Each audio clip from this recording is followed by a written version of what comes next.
It is not confirmed whether what we have is an authentic audio. It's not confirmed. That's the first thing.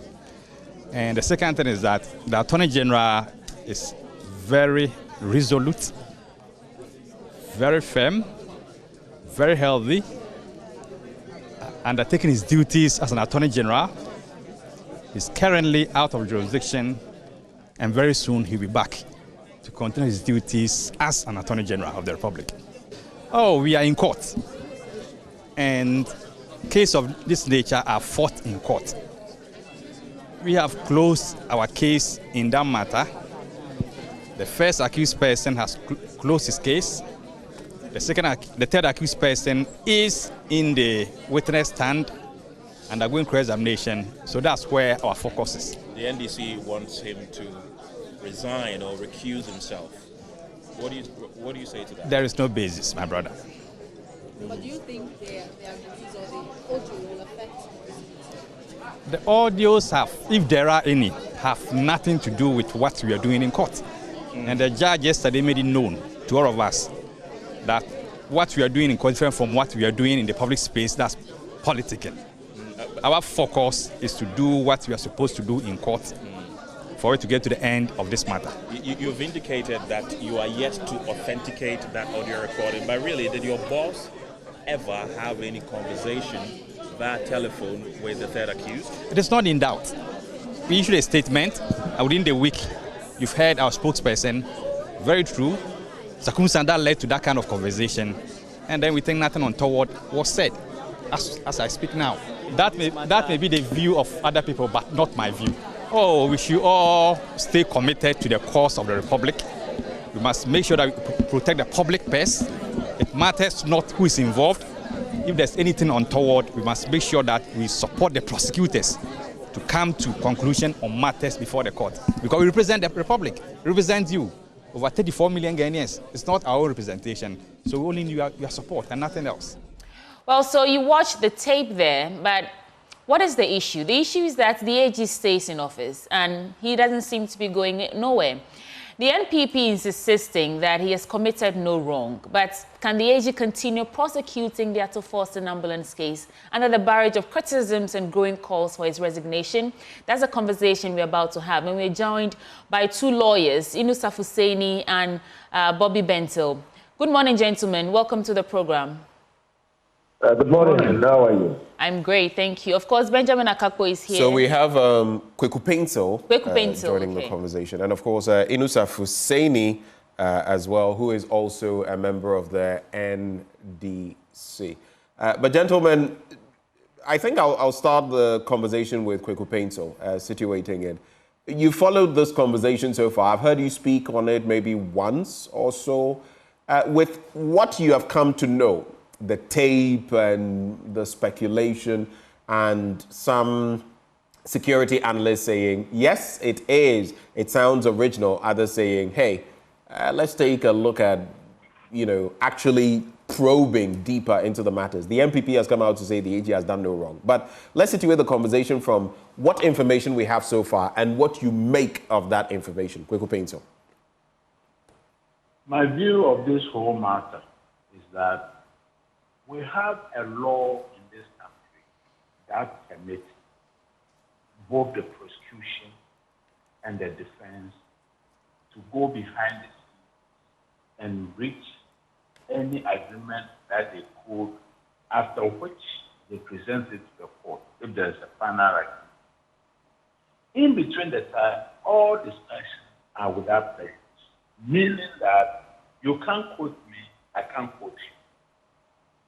So anytime that two people go behind the scenes and they wish to speak about the matters in court, what they say is strictly private as between them.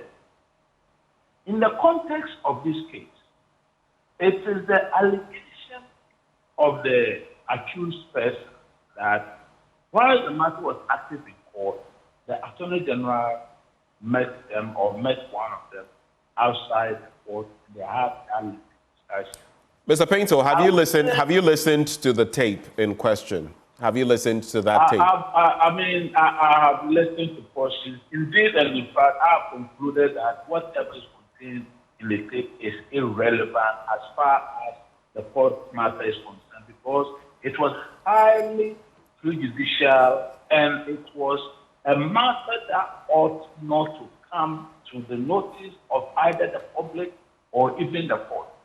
Did you say it's of, Mr. Painter?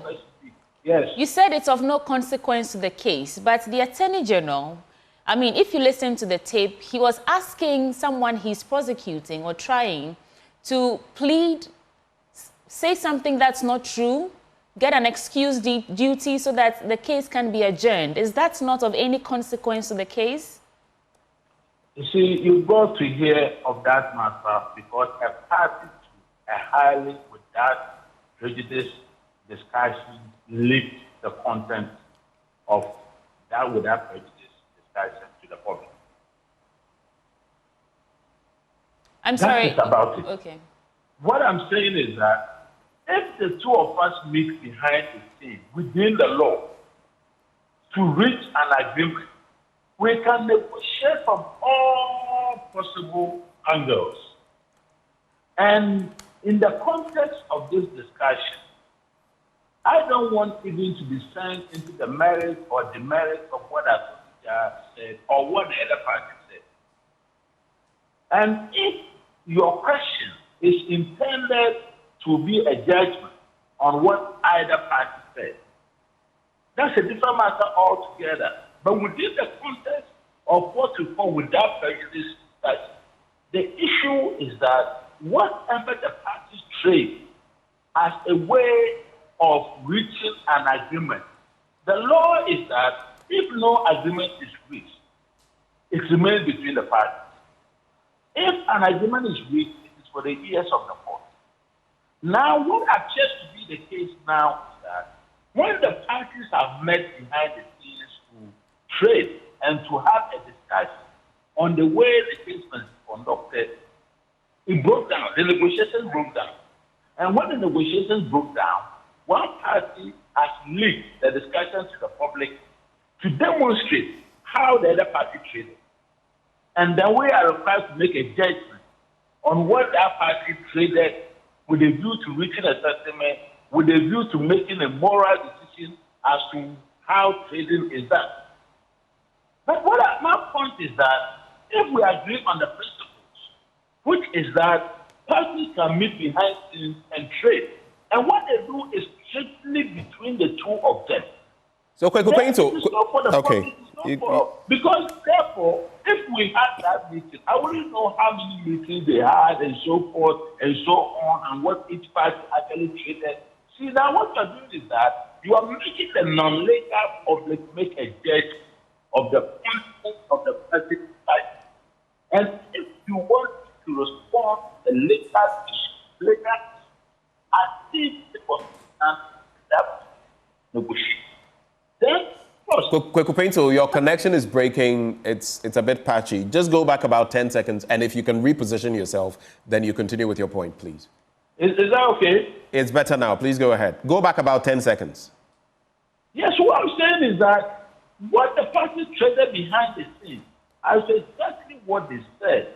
It is very easy and very convenient for everybody to make a judgment of what they said or didn't say, or how hard or how high or how wrong one party's position was during the negotiation. But come on, you've been to Macaulay before. People buy things, people call prices, and people make offers, and nobody make a judgment of them. Kweku Painter, we have had, if you can hear me, we have had a former Chief Justice, Sufai Akufu, wade into this, talk about the fact that, yes, plea bargaining and, having these conversations are not, outside of the norm, but some of the circumstances involved. So I agree. Some of these things, technically, you shouldn't even do them without the other party knowing they are being recorded and all of that. I completely get that. The justice in court has said that this is not going to sway her, which is why she's saying the political party should not scandalize the court by commenting on the matter. But the sort of rhetoric in there and what it suggests about what the Attorney General, the head of the bar, in the country, and the one prosecuting this matter in court is suggesting to another person to do, ethically, is that right for you? Even if it's not impacting the case, is that ethically right to be done? What exactly do you think is wrong with any of the statements that the Attorney General made? I'm willing to take you on that one. If you can tell So me, if there's a suggestion that anything should be done in a certain way to make someone look a certain way, is that technically right? In respect of the law, aren't you supposed to stick to what facts are available? Are you supposed to coach, for example, a witness? Are you supposed to coach a witness? Before. Pardon me? You said that you have not been involved in negotiations before. Because negotiations is not a question of moral judgment. It's no moral judgment at all. Somebody says something that you know that and it's what Kweku, you would have to reposition again. I don't know why the network, because at a point your voice just starts breaking. But can you hear me now? Okay, it's back again. It's good. Please go. Kweku, I can hear you now. Please go ahead. Hello, Mr. Paintel. Okay, so we're going to have to try to reconnect because, I mean, you're watching, you would realize that at a point his voice just tapers off and then it becomes difficult hearing what he's saying. But let's bring in Inusa Fuseini. Sweetie Abochi, interesting times, right? I find it interesting. Yeah, negotiation. This is the Attorney General. You ask yourself whether anything goes in negotiation because that is not, every negotiation has it, and it's not as though anything could go. But let's bring in Inusa Fuseini on this matter. Inusa, what's your reaction? He says in negotiation, I mean, yeah, some things are bound to happen. I don't know whether some of the things the Attorney General said were apt or ethical as far as negotiations were concerned. Your take? Well, then I think it's proper for me to say good morning to you and your co-host. First of all, I want to understand the context of the negotiations that Mr. Kuku Pencil is referring to. Is it negotiation within a civil context or negotiation within a criminal context, which is plea bargain? Well, he was referring to that conversation that took place between the Attorney General on phone, which was recorded, which, the NDC released, where we could hear the Attorney General or Mr. Jakpa saying that he could not toe the line that the Attorney General was suggesting because it would not be morally right. And so he's saying that that was just a negotiation. Anyway, he's on the line, so he can answer for himself. Okay. Mr. Painstill. Yes, please. So, Mr. Inusa Fuseini, please pose the question again. And Mr. Kuku Pencil. Hello. What negotiations are you referring to? Is it negotiations within a civil context? And you've given the Makola as an example. Or negotiations within the criminal context, which is akin to plea bargain. What negotiation are you referring to? What I know is that this man has been charged with a criminal offense, and it's within the context of the matter in court that he and the Attorney General met. And when they met, the idea, if my understanding is right, was to seek a kind of bargain that they were negotiating, and they could only do it within the context of the law. And therefore, if anybody is making a judgment, the person must make the judgment within the context of the specific accusations that have been made against him and the meeting between the parties. And what I'm saying is that by law, none of the parties has a right to pick the context of what transpired between the two of them. In that, once they had a whether the man had a lawyer or didn't have a lawyer, if he didn't have a lawyer, then that thing was wrong with their meeting. If the man had a lawyer and the Attorney General ignored the fact that he had a lawyer, he met the context, then he will be only breach of our ethical rules of conduct. And the rules that breach will not affect the substance of anything that is reported. So I'm personally very surprised by the attitude that due respect actors have taken, forgetting number one, that across that there was matter that was sitting in court, and everything indicates that the purpose of their meeting was to try and resolve a criminal matter that was in And therefore, we can't talk within the space of law. Mr. Pencil, your voice keeps fading away by the second. Could you try your last 10 I don't know. seconds I really again? don't know what we Yeah. can do about this situation because we're trying to get the thrust of what you're saying, and we keep losing, and it's really impacting. I mean, the communication. I'm very sorry. I don't know what I can do about this. I don't think it's your fault. I think it's the network and because you start and we can hear you, and then midway getting to the end, it just tapers off. But Inusaf Hussaini, did you catch the thrust of what he was saying? Well, I catch the sort of what he's saying. He's saying his negotiation, the referral to negotiation or reference to negotiations within the context of the present prosecution that is going on in court. And I beg to differ from Mr. Kuku Pencil. Whatever engagement happens within the context of the plea bargain is regulated by law and the ethics of the profession. Right. And so, first of all, just like the Chief Justice said, you can enter into a plea bargain arrangement with an accused person to turn the accused person into a witness. That is before the commencement of the prosecution. Now, so when prosecution is taking place, plea bargain is possible.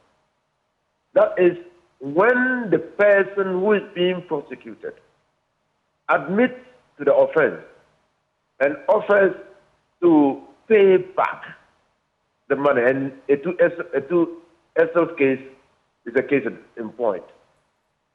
So when plea bargaining arrangements are being entered into, they must be entered into in good faith and in accordance with the law and with reference to the particular accused person. You can be engaged in a plea bargaining arrangement with an accused person to lead evidence against another accused person. That would be misconduct of greater proportions. In fact, that would be gross misconduct. So what you're saying is that the AG acted unethically, illegally. Is that what you are suggesting? That's exactly what I'm suggesting. I'm suggesting that by the ethics of the profession, the AG could not be engaging an accused person to procure evidence against another accused person in a case.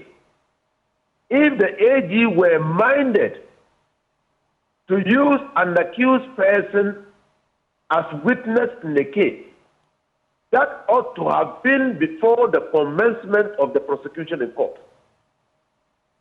But if the AG engages an accused person who is being prosecuted in court to give evidence or lead evidence in a particular way against another accused person in a case, then the AG would have been engaged in unethical behavior. Let me ask Kweku Painso. I don't know whether you've repositioned so that. Do you agree with him? Because when he started speaking about negotiations, I was thinking same. What level of negotiations, criminal or civil, and what are the guidelines? So he's made a point there about the structure, regulations, when this can be done, when this can't be done. I'll get to other points about it, but what do you make of the response of Inusaf Hussaini? What he's saying is, I will call it fallacious. And I will refer you to what is currently going in the U.S. In one of the several Trump trials, they charged him with about 10 or so other defendants. And so far, about 4 of them have turned over to the prosecution, have decided to give evidence on behalf of the prosecution. There's absolutely nothing wrong. Absolutely. There is nothing either in the law or practice that prevents. Let me tell you what, in every day in our court, 10 people, 11 people engage in armed robbery and so forth and so on. To have the prosecution case, we can always turn any one of the defendant or accused persons into a prosecution witness. It makes your work easier. And don't forget that the Attorney General is the only one who can prosecute anyone. Even if he decides he doesn't want to prosecute, he does not need to give a reason by law. If the matter is pending, so Attorney General can charge as many people in connection with a crime, and in the course of the prosecution, or any point in time, the advocacy that he was talking about, not advocacy, instance case, it's eventually at the latter end. It's eventually at the end of the trial that they were talking about flip bargaining negotiations, which eventually failed. So it is not true, either by law or by practice. And if he says by law, he should quote the law. If he says by practice, he should give me an example of such a practice. On the contrary, by law and by practice, it takes place every day and every time that an Attorney General can tell any of the witnesses, if he can see, it is the sole condition is that if the person is represented by counsel, you must do so through counsel. But you know, whenever we talk of counsel, people try to give the impression there's only counsel lawyers who think or are wise or are smart. It's not true. There are many people in our criminal courts in Ghana here, the people who really get lawyers to defend them, they actually, I don't have the statistics, but based on my experience, about less than 20% are people who are representing all the rest. Right. Please take it for granted. Right. Mr. Pinto. Somebody asks without a lawyer, then the person is so handicapped or incapacitated or whatever that he cannot know what's the right thing to do for himself. Right. Mr. Pinto, as you bring up the American, issue with Trump and his hush money trial and all of that, I'd like to ask you, do you know of any differences between their system and ours, even when it comes to negotiation, when such matters are referenced? I do not know, because you also mentioned, and I want to find out, the point has been made that when Richard Jakpa was engaging, at the time he was engaging the AG on some of these matters, Thaddeus Sorry was his counsel, contrary to what has been said, that he didn't have counsel at the time and that he had been changing counsel. He may have been changing, but the stipulation is that he had Thaddeus Sorry as his counsel. Does it make any difference, especially with the engagement at the residence of a Supreme Court justice or other engagements, that this was done on the blind side of his counsel? You see, there's a difference. There's a difference.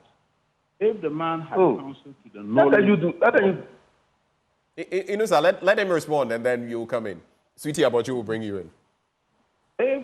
If the Attorney General engaged him at a time that the Attorney General knew that he had counsel, then I would say that by the law that established this procedure, the Attorney General ought to have done so through his counsel. And if he didn't do so, then ethically, Attorney General acted wrongfully. And that wrongful conduct can be answered. In fact, there is even an issue whether the Attorney General is liable to General Legal Counsel for anything that he does, by reason of his political office and by reason of the fact that he is not, strictly speaking, was appointed outside the normal way we do things. What do you think? Is he liable or not? Is he liable to the GLC or not? Come again? I'm asking, you've raised the point, and I'm just asking you, from where you sit, do you think he's liable to the General Legal Counsel or not? The General Legal Counsel an issue, is a debatable issue whether it's liable. I'll be honest with you and say that I've once been involved in one of these matters where I sought to lodge a complaint against, a staff of the AG's department, and the General Legal Counsel stated that they don't have that power over them. So, I mean, that is this. I will rely on my own experience that there's an issue, debatable issue, but I don't believe on the facts and the evidence or even on the law that Attorney General is liable to the General Legal Counsel for how he conducts cases in court. All right. Just to clarify, did you say you do believe or you don't believe? I don't. You don't believe? Okay, so now in a heated moment in court, Mr. Jakpa points accusing fingers at the AG. He was the accused person. And then he says he has such evidence. Now, we've heard whatever evidence he's talking about. In that conversation, we hear the Attorney General say certain things that brings his integrity into question. Do you see the conflict of interest here if he continues to try this case? If you say he's not done anything wrong... No, I don't. You see, let me put it this way. In the first place, the trial before the trial judge is with regard to the specific allegation and the evidence before the court. The question is, if what they say about the Attorney General, that is engaging the witness, or rather the accused person, without the knowledge of his counsel, has any information that took place or that transpired or anything that transpired through that conversation add to the substance of the case before the court? The judge was not party to what happened outside the court. What happened outside the court does not form the substance, does not contribute to the evidence before the court. So whoever brings the allegation before the court, because don't forget that I speak advisedly. I do not know whether, for instance, that forms part of the witness statement of the accused person before the court. If it forms part of the witness statement, then the judge will have the opportunity, in considering the overall evidence that comes before the court, to make a determination whether that conversation that transpired between the Attorney General and this gentleman affects the evidence in any way, because a judge does a summing up. A judge does what do you call at the end of the trial, looks at the offense, look at the allegations, the facts, and then weighs it in the light of the law. That's what a judge is supposed to do. So issues about the conduct of the Attorney General of a party who, with knowledge of his, this is not one of these elementary school boys who are rushed to whatever. A knowledgeable man who, with knowledge that he had counsel, went to engage the Attorney General. I mean, with due respect, out of respect, I don't see it. I mean, the way, with due respect, other people are saying it. And I don't even see how all these press conferences in the media is supposed to affect the trial before a substantive judge. Well, do you know what is interesting? You talk about the press conferences. We've also heard from the MPP side defending the AG. They have said, for example, that a tape was doctored, and I'll get to that point as well, without giving us the undoctored tape, for example. Oh, this was the full-length thing. If you have it, you might as well, to bring that to bear as well. But just a quick point. I didn't have the full facts at the time. I'd even forgotten the name, but thankfully, one of my colleagues has been so gracious to fish it out for me. You referenced Michael Cohen. And yes. In May 2019... Hold for me, Mr. Painter, hold for me. That's not a Michael Cohen trial at all. There are trials that have been lined up, and none of them deal with that. In the point you made, were you referencing Michael Cohen or not? No, it's not Cohen at all. There is another part to be able to tell you, but there is a matter in which line up the info. Do you remember this person's name? And I want you to shift a bit because your line is going bad again. Do you remember this person's name? I wish I could call it offhand. But in that trial, that's how I've got the largest number of defendants together with Trump. And the prosecution was able to turn about 3 or 4 of them into prosecution witnesses. They've been able to, and this is a normal thing. Please. It's a normal thing. Any lawyer in this country who says that he's not aware or he doesn't know the practice that permits, or even the law that permits the Attorney General to turn any number of witnesses that he has. They do it so regularly, and nobody... I don't think that is the real question. It's about the ethics behind some of what was done. I don't think it's about plea bargaining or some of the things that have been done on the issue of ethics, I've admitted that if there is evidence that at all material times that Attorney General met this gentleman, the gentleman had a lawyer on the record, as you say, then the Attorney General erred. In other words, he acted unethically by ignoring his lawyer. And yet, you still see conflict of interest. Pardon me.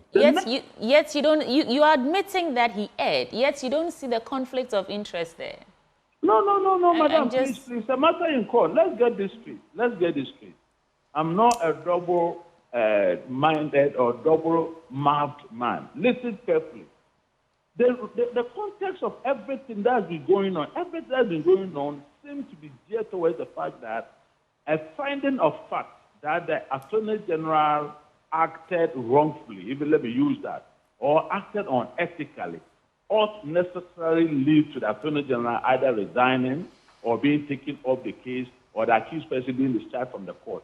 That is the fundamental disagreement. Okay, I think that point has been made. Let me just add, since you've not been able to mention the lawyer, I'll give you the benefit of the doubt. Maybe subsequently you can get it for us. But in reference to Michael Cohen, in any case, in 2019, he was directed to serve a sentence, which he served for 2 years at the federal prison near Otisville.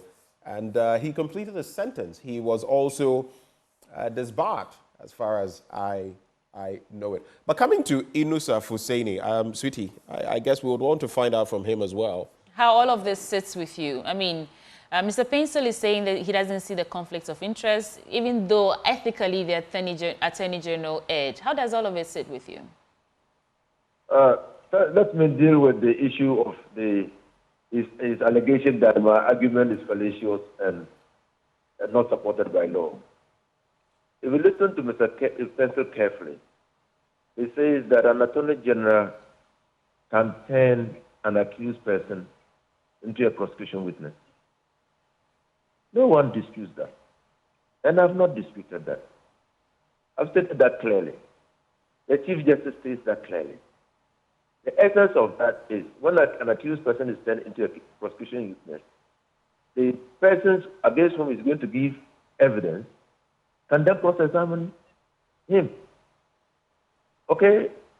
Now, this is different from an accused person being an accused person in a case and being goaded, motivated, lured to give evidence against another accused person when he is not a prosecution witness.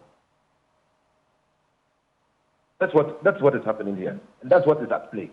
And I don't know whether Mr. Painsall thinks that is proper and supported by law. So in your view, what does this mean for the case? The question is, if an accused person is turned into a prosecution witness based on an agreement or negotiation, in the words of Painsall, and the accused person refuses, fails, or neglects to go by the terms of the agreement entered into, the Attorney General or the prosecutor then turns him into a hostile witness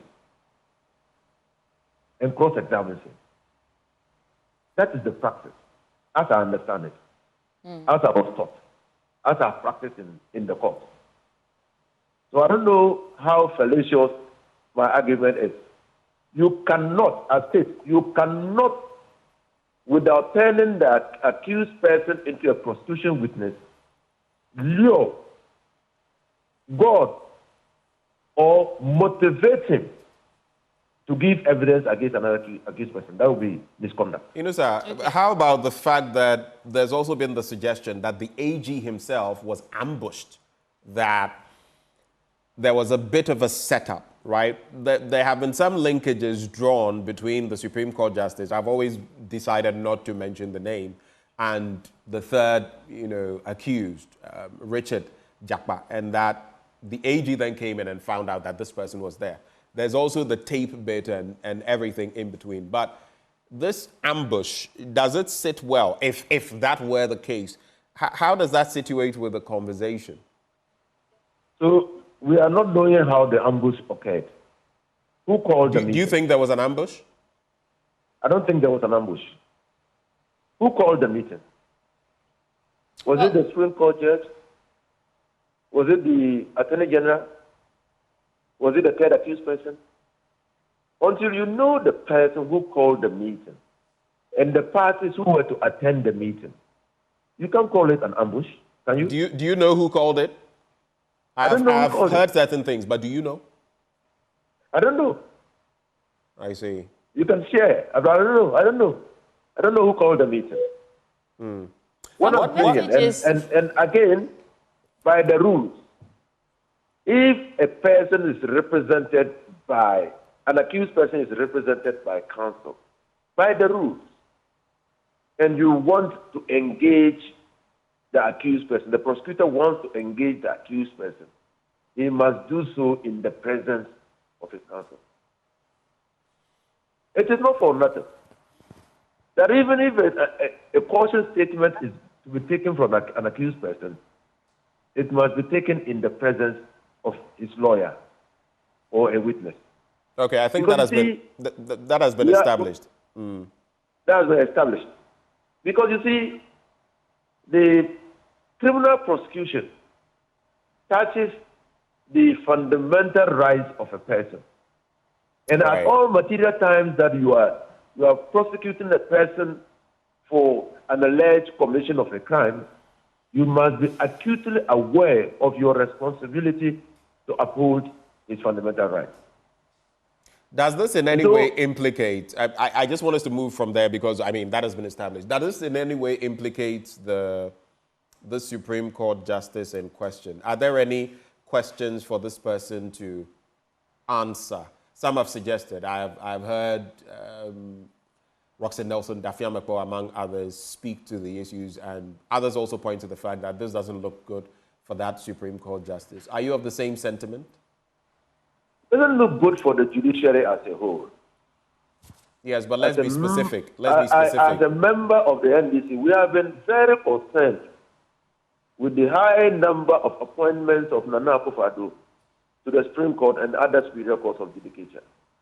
Some of the appointments came from his own chambers or persons who were associated with him at the time he was in practice, and some from his party supporters or sympathizers, known party supporters or sympathizers. And so we have had cause to complain about the bastardization of the superior courts of judicature, because our motto, the values that we stand for as a country, is encapsulated in the motto of the Republic, which is freedom and justice. Now, for the delivery of justice, justice must not only be seen to be done, but must be manifestly be seen to have been done. And so for persons to have doubts about the fidelity of a judge to the law, the integrity of a judge in dispensing justice, casts a dark cloud over the delivery of justice in the country. And that is why the NDC has taken this matter very seriously. I see. Because you will recall that we had reason to complain about the unfettered right or authority or privilege extended to the Attorney General to secure changes in dates at the court, and also to have his way when certain cases were being prosecuted in court. And so for a justice of the Superior Court of Judicature to be mad in this controversy is quite deprecable. I mean, right. It's condemnable. Right. Let me just, I want to come on the tape, 2 quick questions. But before that, based on what Kweku Painsil has said, that he does not think that even the AG can be held to account by the General Legal Counsel, and that from experience, he doesn't think, because there was someone from the department and the General Legal Counsel said, we have no authority, so to speak, paraphrasing, over this person. Does that then mean that a serving AG cannot be reined in on any front? What is your take? I beg to differ. The General Legal Counsel is a creature of statute, and that deals with the disciplinary issues within the profession. Any person who is an attorney at the Attorney General's Department is a lawyer by calling, and all lawyers are subject to the rules of the General Legal Counsel and the Professional and Ethics Act, Professional Legal Ethics Act, and so which establishes the General Legal Counsel. And so for a lawyer to argue that another lawyer, by reason of status, cannot be subject to the General Legal Counsel is a matter that should call for investigation. I mean, because the Act does not excuse any lawyer from the remit of the General Legal Counsel. The Act does not say that the Attorney General or attorneys at the Attorney General's office are not subject to the jurisdiction of the General Legal Counsel. So maybe the law may not categorically state it, but so de jure, it may not be that, but de facto, maybe that is what actually happens. On the tape, just to conclude on these points, and then we can bring in Kweku Painto back. The tape being doctored has become a crucial issue, though we are yet to see anything else or hear anything else that will prove the contrary. What impact would a doctored tape have on this discussion? And can it be tendered in court? I'm curious. What is your take? Well, I thought that when the matter was raised in court, the Attorney General ought to have replied immediately to that matter. The fact that he failed to reply to the allegation that he had sought to procure evidence from the third accused person still beats my mind, because that was said in open court, and it's part of the records of the court. Now, the second thing is that the response of the MPP to the tape is incredibly predictable, because there was no any other reason or explanation they could give for the tape, except to say that it's doctored. And it is for them to now show how the tape has been doctored.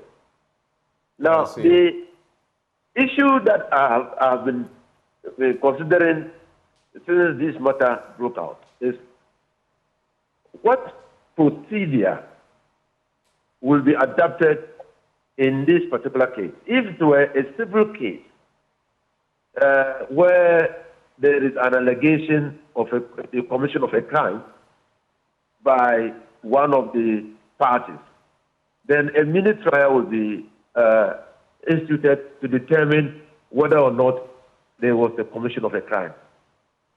Now, for the matter at stake now, it's not a matter that is in court. The Attorney General is not prosecuting a leaked tape, or Attorney General is not prosecuting a matter concerned with the meeting between himself and the third accused person. I see. The matter in contention is the ambulance, the purchase of the ambulances. And a corollary matter is the meeting that has happened and the alleged misconduct of the Attorney General. So we have, as lawyers, to look at the procedure.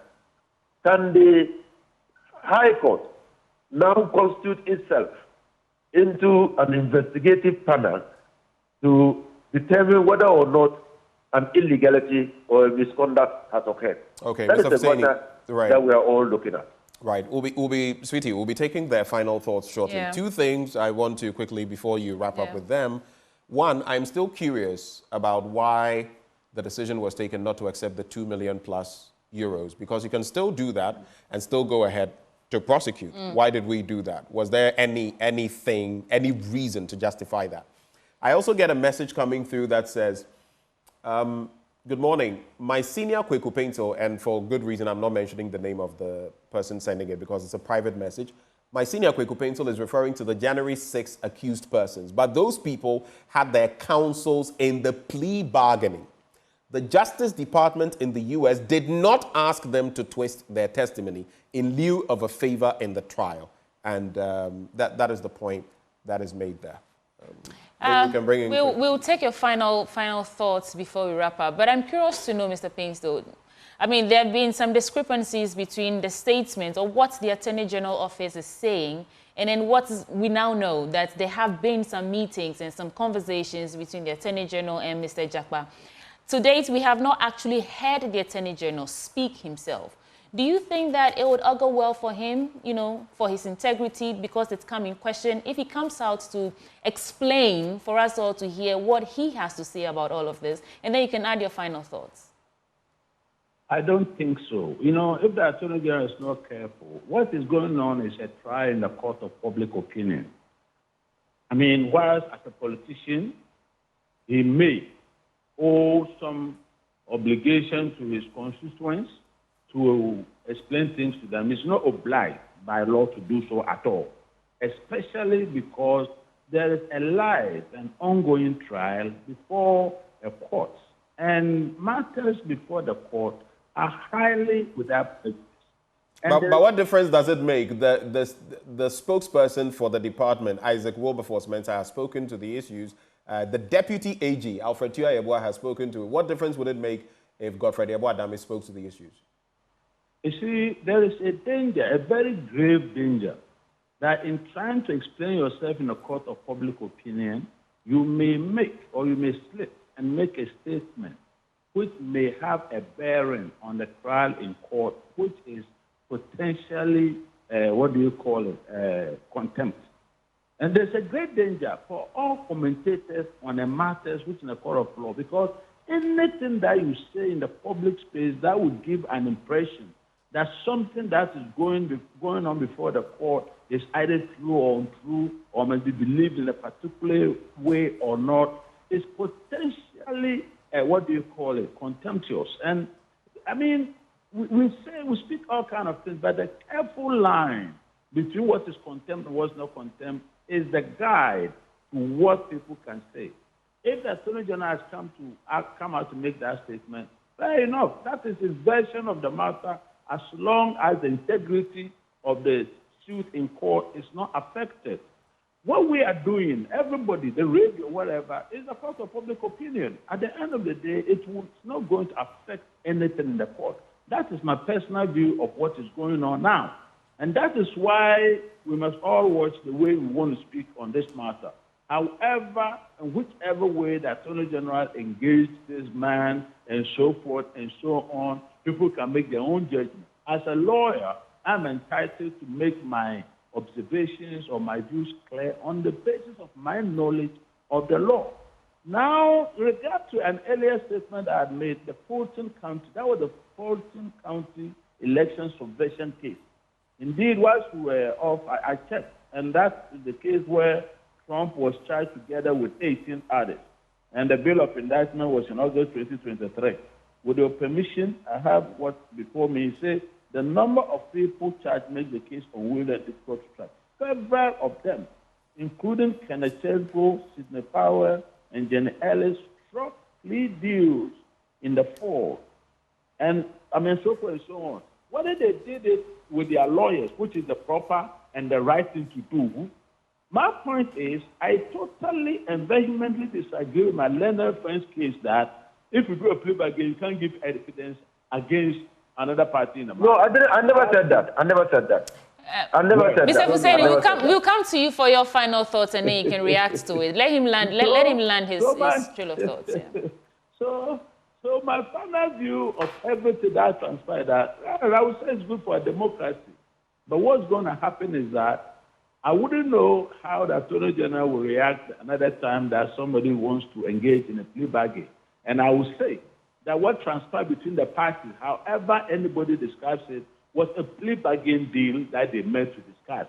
Whatever the Attorney General said, whatever the accused person said, are all without prejudice. And it will not be proper for anybody to make a judgment on what anything either of them said. Because somebody considers he knew or somebody considers it whatever. The idea of without prejudice is without prejudice. You can't refer to what I said. You also can't refer to what I said. All right. I consider it very, very, very unfortunate. Okay. Now, what transpired between two gentlemen in a meeting to reach an agreement which failed must be leaked to the press. Mr. Penstill, thank you so much for those thoughts. Your points have been made. Now, Mr. Inusa Husseini, bring us home. There's an interesting point. First of all, I think that I must make it Inusa, just hold for us. A quick one, Mr. Penstill. So, since you're going, do you think then that the AG should continue with the case? Should he continue with the case? Oh, absolutely.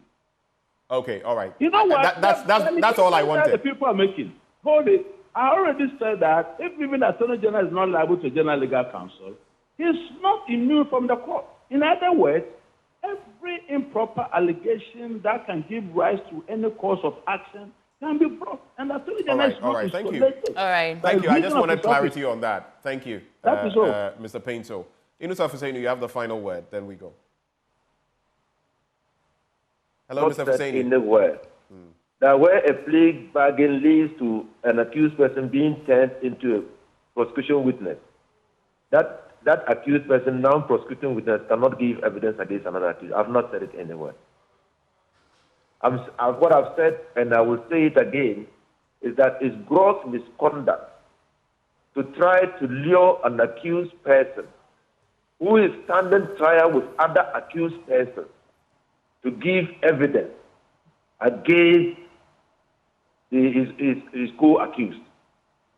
That's what I've said. And in this case, if it is established that the Attorney General tried to do that, then he would have been engaged in gross misconduct. It flouts the ethics of the profession. Right. Now, the second thing that we must all know is that because of the nature of this case, it is important, the Attorney General ought to have known that he should prosecute this matter with the highest of integrity and reputation, in the sense that everything connected with the prosecution of this case ought to be transparent, and so that when there is a conviction on an acquittal, people will know, all of us will know that justice has been served in the matter. Right. But in this case, it appears the Attorney General was engaged in underhand dealings with another accused person in order to secure a conviction. Right. Thank you. Now, my last is for all prosecutors to know that they should not only be interested in securing conviction, they should be interested in upholding the justice of the matter and respecting the rights of the accused person in a criminal trial. And that particular right, which is fundamental, is a right to be presumed innocent. Right. And for the prosecution to establish the guilt of the accused person beyond reasonable doubt. Thank you, Inusaf Hussaini. Both Kweku Paintil and Inusaf Hussaini are lawyers. Inusaf Hussaini is also the former legislator for Tamale Central. Both of them joined us for this conversation. I think this is going to continue, and there are going to be discussions even after the Justice of the Court delivers her verdict on this matter. My final thought is more of a question. The Attorney General is the people's lawyer. Do these actions inspire the trust that we need to have in him to try cases for us? And I'm going to broaden it. Are attorney generals people's lawyers, so to speak, extended over time? Or are they... Pat, I don't want to say it. Your words, not mine. And I'm not, mind you, I'm not referencing this attorney general. I'm saying are attorney generals over time. Yeah. Have they lived up to certain expectations when it comes to representing the people, or do they lean more towards the political divide they belong to? Question. Do their actions really inspire trust in them? But that's how we're ending this belt of the conversation. Coming up.